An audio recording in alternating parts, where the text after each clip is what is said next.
कराची के इलाके आयशा मंजिल के अर्शी शॉपिंग सेंटर में आतिशज़दगी के वाक़े के बाद इमारत को सिंध बिल्डिंग कंट्रोल अथॉरिटी ने रिहाइश के काबिल करार दे दिया।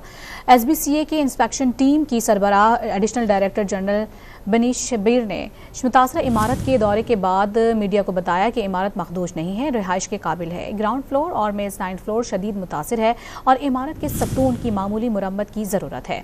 इंस्पेक्शन रिपोर्ट आज ही जारी कर दी जाएगी, जिसके बाद मुतासरीन इमारत में जल्द रिहाइश इख्तियार कर सकेंगे।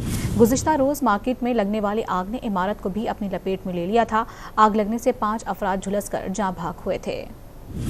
हमारी पूरी टेक्निकल कमेटी है जिसमें पाकिस्तान इंजीनियरिंग काउंसिल के KDA के मेंबरान हैं, कुछ हमारे भी मेंबर्स हैं। तो पूरा तफसीली इसका मुआयना कर लिया है।